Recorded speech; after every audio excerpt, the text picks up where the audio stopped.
Bronwyn Williams. I said, what book would you like to discuss? And you said Clive James, Cultural Amnesia. It's all about defending some of those liberal values that we are throwing away really glibly at the moment. We're getting the best of ourselves in our criticism of the worst of ourselves. The future is a kind of negotiation between our past, our present, and our aspirations. In our pursuit of ease, we have lost the joy that comes from doing something hard and overcoming. What was previously your value was following systems and processes and being more machine and computer-like. Value now is going off script. The margin is in the mess. Welcome to the Non-Fiction Book Club. I'm your host, John Bradshaw, and we've got a great show for you today. A reminder to sign up to our newsletter at www.nonfictionbookclub.co.za to be the first to hear about reviews, interviews, and get discounts on all the books we cover, though it will be a challenge to find the book we're covering today. And now for our show. It is my great privilege to introduce Bronwyn Williams to the Non-Fiction Book Club. Bronwyn is a leading futurist, authorist, sought-after speaker. Some people even ask her to speak twice at events, and you'll see why, because she is, by her own admission, ungovernable. She is a partner to the foresight consultancy Flux Trend. She is a strategic foresight advisor to lots of companies, but also the United Nations Development Programme. And she's the author and co-author of a number of books, including the brilliant Survive the AI Apocalypse, a guide for solutionists. Brilliant book, and we'll get onto that a little bit later. But she is brilliant in her opinions, wide-ranging in her interests, and forthright in her delivery. And so we are delighted to have her on the Non-Fiction Book Club. A big welcome, Bronwyn. Great to have you here. Thank you so much. Now, you set me a challenge. I said, what book would you like to discuss? And you said, Clive James, Cultural Amnesia. Now, I couldn't find a physical copy. I read it on Kindle. This is a doozy, an 850-page, brilliant book. I'm so grateful. I never even heard of it, so I'm so grateful to have it. Where were you when you first came across this book? I think I was recommended it on one of my several requests to the internet during COVID when I was bored, when I was asking people to recommend what they were reading. And this was one of the ones that came through on the internet. And I did a pretty good job of trying to read as many things as people recommended. It's fabulous. I don't think Clive James actually wrote anything else similar to this. This is like it's different to all of his other work. He's quite well known as kind of like a journalist, or he was, from Australia. But this was really interesting because it was really all about liberalism. And it was an interesting time to be reading about that during COVID, which for various different perspectives can be seen as a watershed moment across much of the liberal, weird Western world. You were kind of at this tipping point, like before and after BC, AC world is very, very different. So it was an interesting time to be reading that. And it really does speak to defending some of those liberal values that we are throwing away really glibly at the moment. I mean, you could just wake up today and turn on any of your social media platforms, and you'll see how Western kids are China maxing at the moment, and we all stuff America, like the politics is the worst. We're like, we want to put our past behind us. We're going to have this clean slate future. And this book kind of reminds you of something that we speak about quite a lot with the future space, that the future is a kind of negotiation between our past, our present, and our aspirations. So we use this thing, one of the mental models we use in sort of traditional strategic foresight and stuff they teach at university is this futures triangle, which says when you're thinking about the future, think about what they call the weight of the past, the push of the present, and the pull of the future. And quite often we want to just pull ahead into the future, and we see the past as being a weight, as in a drag, instead of a weight as in an anchor or as a stabilizer, right? So to sort of reframe that and say, before we throw the baby out the bathwater with this whole liberal values pack, I mean, sure, we can criticize the contemporary version of capitalism and the contemporary version of democracy. They're all hugely flawed. But some of those ideals behind it, those sort of ideals of actually valuing human beings and basic freedoms, we should consider a bit more before we chuck them out along with the current challenges that we're facing right now. I mean, so many things to dive in on. I love it. But I think we should probably, given almost nobody listening to this will have read the book. So could you give us a little explanation of what this book is? What Clive James is doing in writing this book? Well, I think that's what he was trying to do, is he was trying to remind us of some of the actual values of the liberal values, because I think he saw from his perspective as an older person from the so-called Western world, how those Western values were being blamed for a lot of the current ills. And of course, the West, as in the colonist, can be blamed for a lot of that. But there's a lot of those values underneath that are worth taking forward. So I think as a reader, that's what he was trying to do, Yeah. but he doesn't do it directly. He does allude to it most directly in the title, Yeah. Cultural Amnesia, saying we're forgetting where we came from. We're forgetting what we were defending. We're forgetting the best of ourselves in our criticism of the worst of ourselves. And there's wonderful parallels here, of course, to the extremes of the attacks on masculinity versus femininity, and finding the sort of synthesis in between those views, which is what he's calling on us to remember what is good about humanity and what is worth preserving in our rush to push forward into the future. And he does this through a series of essays. You can tell he is an essayist rather than like a novelist. His basis, I mean, his writing background was, of course, writing newspaper articles, the editorial, which has a beginning, middle, end, and it's quite short and succinct and to the point. And he writes the book in the same way. It's a massive book, but it's a collection of hundreds and hundreds of essays, each of which focuses on a particular character from our not too distant future. So they're characters that are at most 2 generations removed from us now, but that's already enough for us to have forgotten what it meant. So looking at people who lived through specifically the First or Second World Wars, which was when a lot of our liberal Western values were tested, were forged, and not just were found wanting, but were actually found worthy, right? So he's getting us to remember where we came from with it, and to try to remember the values of our ancestors, not just their flaws. It's so easy to remember the flaws without remembering the full context. So he really humanizes a lot of the grand ideals. He doesn't speak too directly, which I love, because I also like speaking laterally to a point, letting people come to their own conclusions.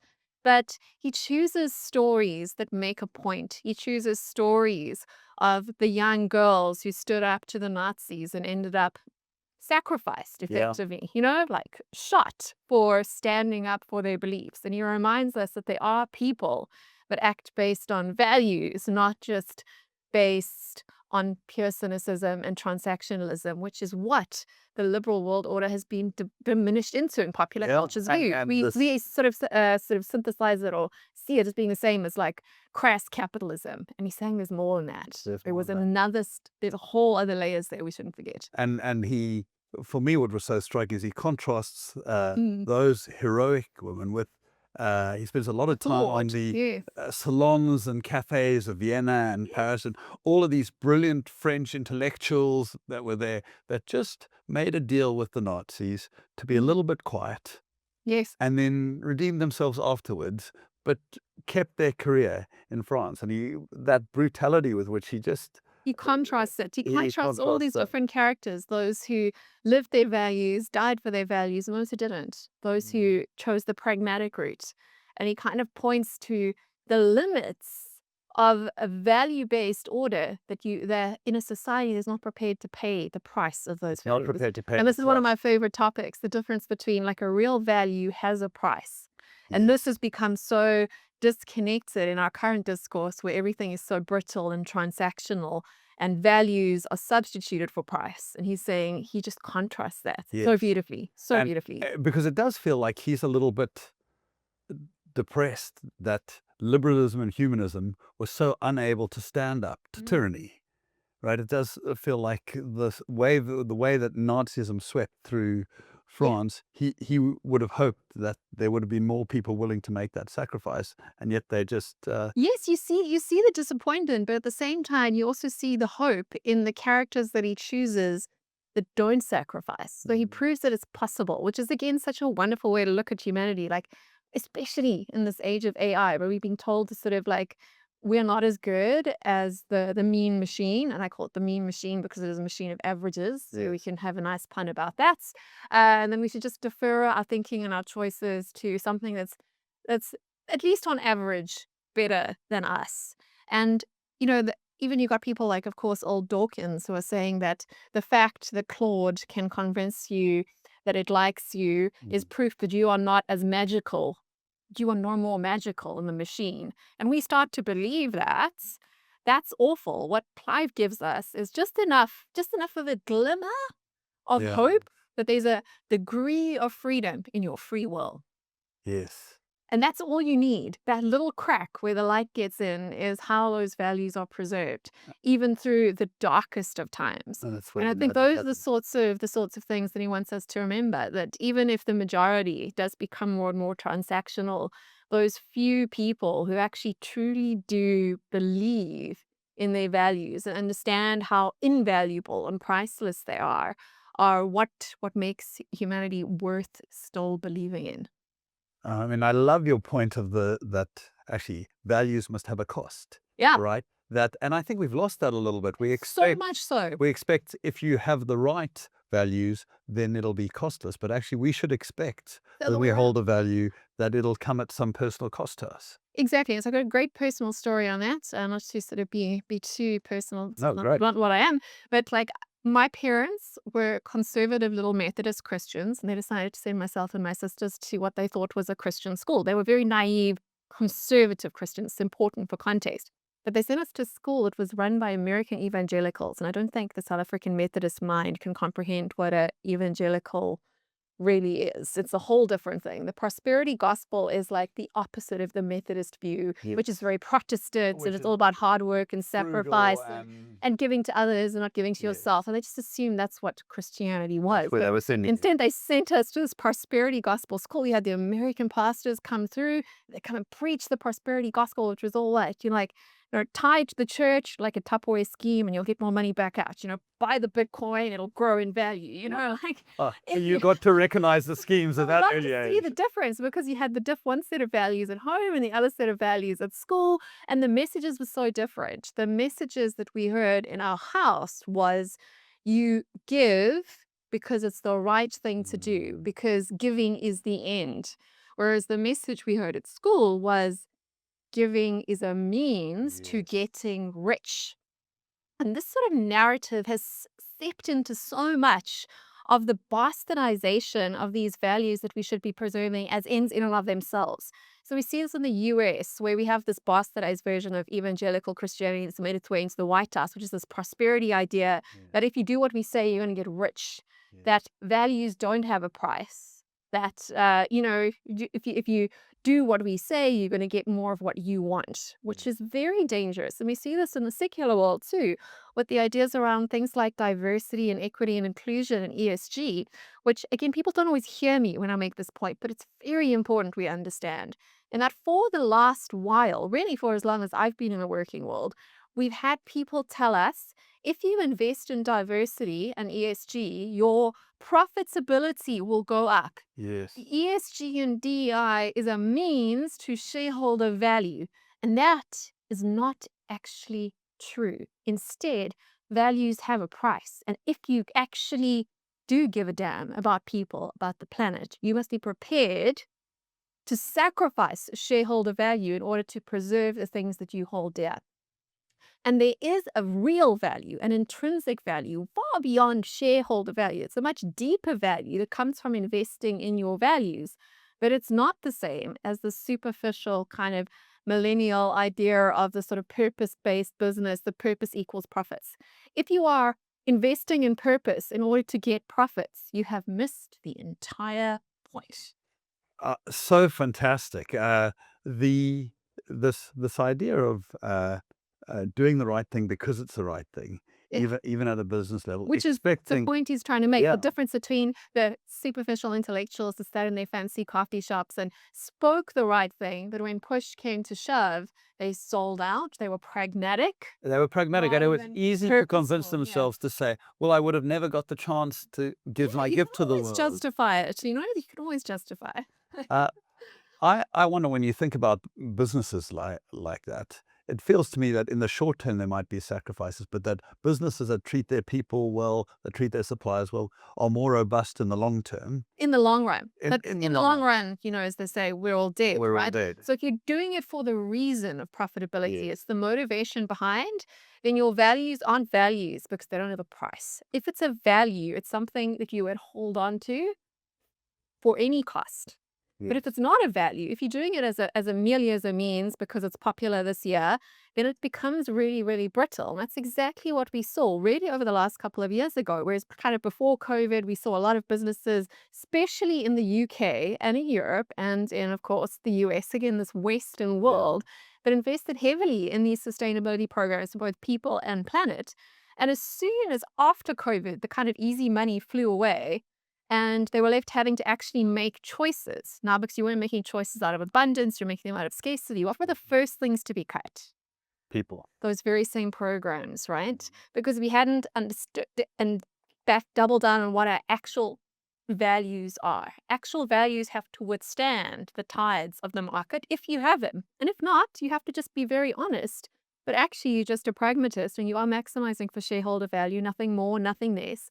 And if in certain times the fashion matches up, coincidentally with doing good, we'll do good. But as soon as the fashion changes, we're throwing that off. We see this currently with like body positivity and fashion magazines who are very big into body positivity until Ozempic was mentioned. And now we don't care about that because the market has shifted, right? Yeah. You see, these are superficial, brittle values upon which you cannot build a society or anything of lasting, real value.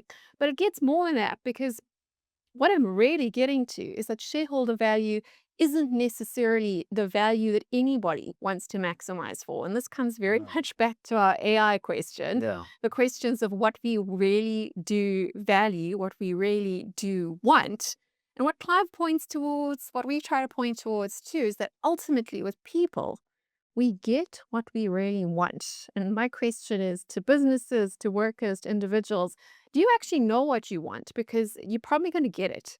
People don't see it that way, but most of the misery in our world right now is because and I say we on average as the mean, get what we want. I love it.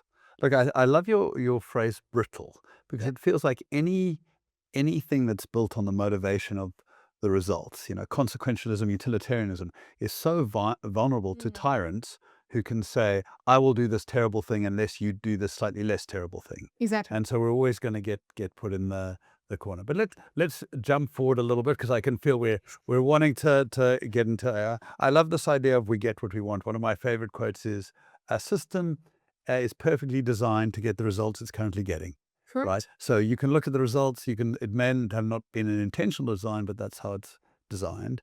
How are you applying that thinking of we get what we want to this future where AI is flooding into every workplace? Well, again, we can use so many different examples, but the main thing that we want at the moment, and we can see this with AI, we can see this with the sorts of politicians we vote for in democracies where we are lucky enough, as Clive says, to get to choose We these get to sorts of choose. things, is what we don't want is friction. We don't want hard stuff. We want ease.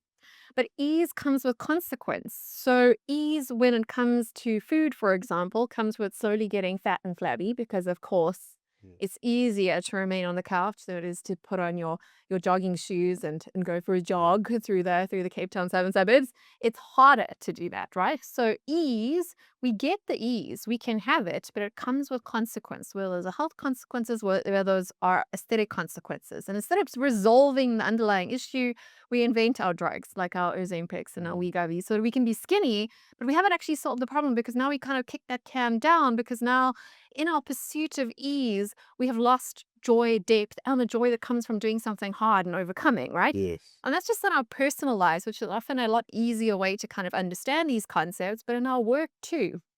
We see our children, we set certain incentives, whether that is a test, whether that's a job you're going to get, a prize you can shoot for. And we have two choices. We understand the intrinsic value of working towards something, of learning something, of doing something, or we take the easy way. We cheat with the code, with the system, because we can. This is the wonderful thing about what we've done as humanity is we've created all this almost magic. It's not magic, but it feels like magic that will magic away the hard. There's an easy road now and we can take it, but what do we kind of leave behind? We're leaving behind the intrinsic value of doing a good job and getting meaning from the work that we do in pursuit of getting to the prize, which is maybe not the best prize. Like when you're dead, what is your shareholder value going to do for you? Or what's your certificate that you didn't really own going to do for you? And what we really talk about in our book is how this avoidance of the hard is making you less valuable. Yes. Like I've spoken a lot about value, but that's core to a lot of the stuff that I'm looking at here. Values and value being valuable and all the rest of it is an ethical component. Cheating yourself more than anything else, rather than cheating anyone else. You know this, whether you're taking the shortcut with your weight or with your work or whatever it might be. But also cheating the system is very fragile and brittle too, because when the system finds out where that fat is, you get automated out of the system.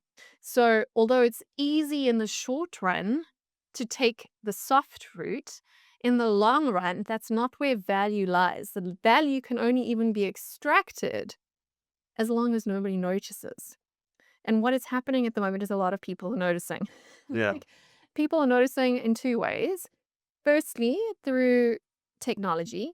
The big tech companies would love to take your share of the pie. Mm. They've made that very clear. I mean, most of them are very happy to get you out of the workplace onto a really basic, universal basic income. It's not a automated luxury communism we're talking about. It's a very basic, much more like a South African social grant situation. They'd love to do that. They'd love to take your share of the pie. They'd love to take your share of the fat from the economy. And they're working very hard on that. And they're quite shameless about that. They are in pursuit of shareholder value. Fair game to them. At the same time, you've also got people that are poorer than you that are also happy to do a bit more than you're doing for a bit less. Mm. And we see this with the Silicon Valley companies that like to brag on X about how they can get South African talent for 70% less than what they'd have to pay at home. I mean, it's really embarrassing when you hear what they actually say. But at the same time, you've got just even within the South African context alone, you think you're quite hard done by it. I mean, I've seen the personal finance bloggers who complain about, oh, it's so hard to get by a household income of 100,000 rand a month. Yeah, but guess what? The person who's looking after your children is taking home not even a tenth of that, and she's doing okay. And she would be prepared to work a lot harder than you are for a lot less than that. And guess what? There's a whole country, in fact, a whole continent full of people who are willing to do that, right?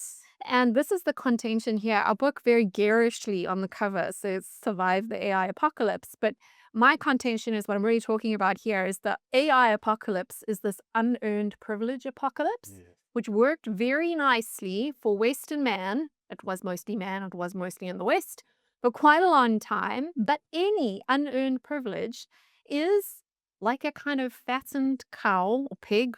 That nice fat underbelly is very tasty for someone or something that's hungrier or stronger than you. Hungrier here being people that are poorer than you, who are working harder than you, You'll work but harder. taking less home. That's a very tasty belly to Mm. take a bite out of. And people that are just straight up stronger than you. This is when we're talking about the tech companies. Yes. How defensible is your soft middle? And our contention is the way you solve this is focus ruthlessly on value. What value are you adding? And what are your values that are worth defending? And that is the defensible ground. Everything else, not super defensible in the real world.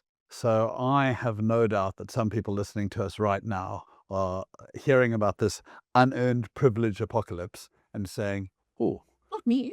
no, I think they're probably listening and saying, maybe me." So what you talk about the guide for solutionists, which is actually should be the big title. Yeah, that Wh- was our suggestion to the publisher. So They said AI sells. so maybe talk a little bit about Shareholder like value. speaking to someone who's in that position and says, actually, I've still got some fight in me, Yeah. right? I might be in a position of unearned privilege. I don't want to be part of the apocalypse. I'm ready to wake up and work hard.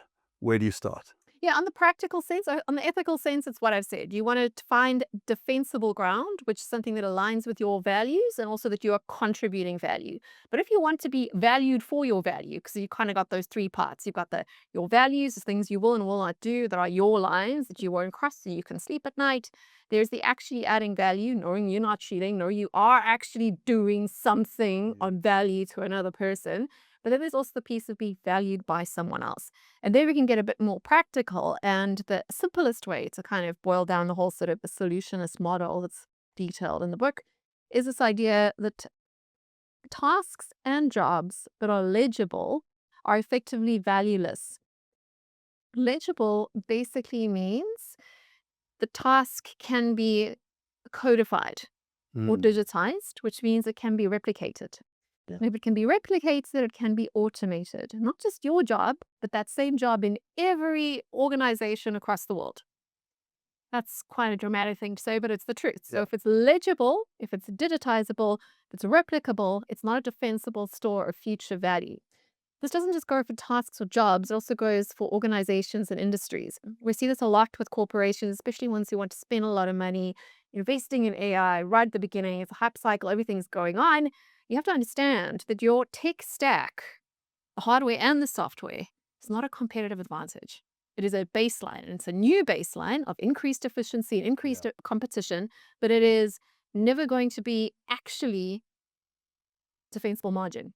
At best, in the short term, you can stay ahead. A little But bit like ahead, staying ahead of the tech race is like staying ahead of like a race to lowest cost. There's only so far you can go, Yes. right? One There's person limits wins of and everyone scale else and limits of dies. descale, right? Don't be a cost to compete on tech. It's the same thing. At the very basics, you have to be delivering as much value as the next person, which is kind of Yeah. basically the maximum price you can charge.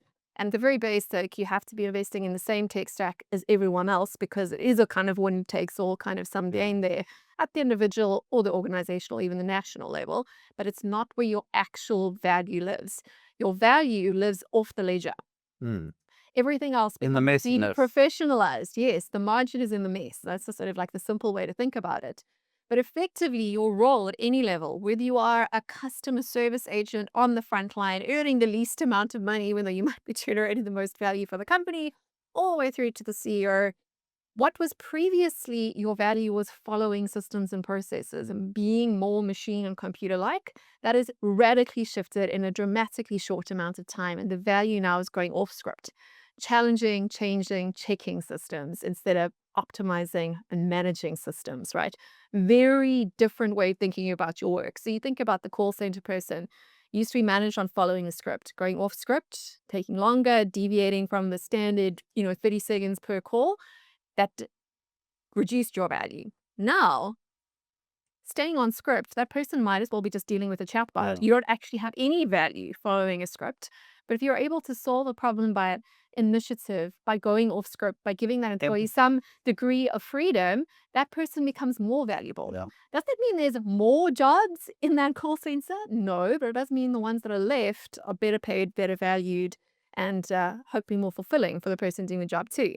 Yeah. Managers, same thing. Manager, by definition, the word says, it was managing systems, processes, and people. Now the manager's role is to challenge whether people are being managed on the right thing, not just to do the managing and the surveillance. Amazon can do that for you. Microsoft has the keystroke technology. It's no longer valuable. This is why managers are terrified at the moment, especially mid-career managers who have clawed their way up the ladder. Suddenly find himself on a ledge that is not adding value. Yeah. The demand to get people back to the office to try and justify what I'm doing. But the checking is no longer where the value is. So it's the challenging, the changing, and the delivering value in a different way. At the C-suite level too, instead of just hiring an accountant who can minimize your costs, you've got to be thinking about where the next store of value is going to be, where the market is shifting, what's got to change, not what stays the same. So it's a different kind of mindset all the way through. But even more than all of that, the most legible thing of all that you're going to have to let go of, because a lot of this is letting go. You have to let go of the indefensible ground so that you can go and defend something worth defending. And one of the things we have to let go of is this idea of jobs. And I think the South African context is the perfect way to speak about that. The latest jobs figures have come out. We've lost another 360,000 jobs. We'll wring our hands. You know what? I don't think that's bad news, because the rest of the world is going to lose just as many jobs, and we actually have a head start. We started shedding our jobs quite a few years ago, and we've learned how to navigate a jobless future. Those jobs are not coming back. And the longer we spend trying to create jobs, instead of trying to help every single person, every young person, every old person to figure out a way for them to add value and be valued, we're wasting time. And then you sort of unravel all threads. Okay, why are we spending so much money on higher education? Why are we spending money on micro-credentials and certifications? So it's to get people jobs. Oh, we're doing it all wrong. Yeah. Instead, we should be teaching people how to deliver valuable How to add capability, value, which is very different. And I know a lot of people, even my co-author, she also writes about like, people should learn how to be plumbers and trades. I don't I think many people want to become plumbers and trades. A lot of people want actually a knowledge worker's quality of life or being able to have a dry, indoor, safe environment. And that's fine, but you've got to figure out a way to actually add value doing that. And I'm sorry, running through your Teams Authenticator app 20 times a day is not actually adding value to society. What are you doing beyond that?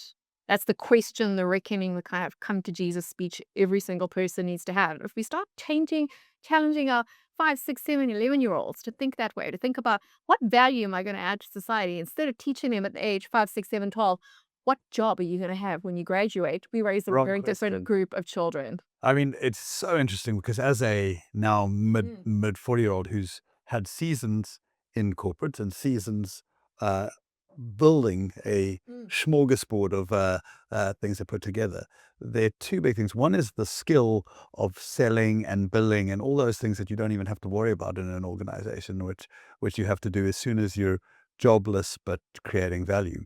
The second thing is, I think so many of us that have ended up in white collar jobs place more of identity in a job The than job we title. realize. In a Yeah. job title. And I caught Yeah. myself when people say, "Oh, what do you do?" I would tell them what I used to do because it was too complicated to tell them what I did now. And so I would go back. And so I think there's a whole working out how we dignify careers without jobs that we're going to have to learn to do as a society in order to Absolutely. legitimate these paths through life. The stories start really, really young. I mean, this is what our whole school system is designed for, and education moves very slowly. We think like corporates change slowly, but education systems change slowly. Usually about 12 years worth of curricula. I just tried to put together a executive education course with one of our leading business institutions. It took them 2 years to get my content, which I gave them, through their system and ready to launch. That's not moving fast enough. I'm very sorry to misreaders. I mean, you're getting good content, but it is 2 years old. Like Yeah. this is the truth. That's how Yeah. slow it moves. And the objective behind it is for a system that is just not there. Our politicians, our economic metrics are still based on employment figures, is what they panic about. This is how money is deployed. And we keep on throwing good money after bad because we fixated on means that used to work and now do not.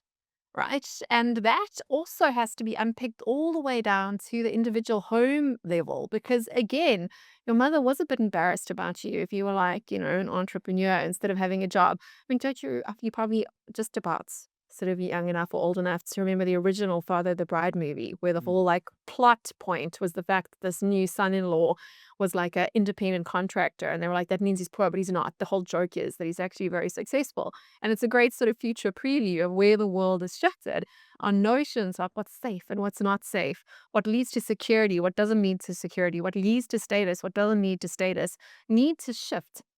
And it's a particular tragedy in our South African context where you have people who are being encouraged by their parents, by the society to go and spend the best, not just money, but the best years of their life studying for something that is not going to deliver them the same returns that it gave to the person whose life they are aspiring to, who is 20 years older than them. Those Mhm. gains aren't there anymore. The cheese has moved, it's shifted.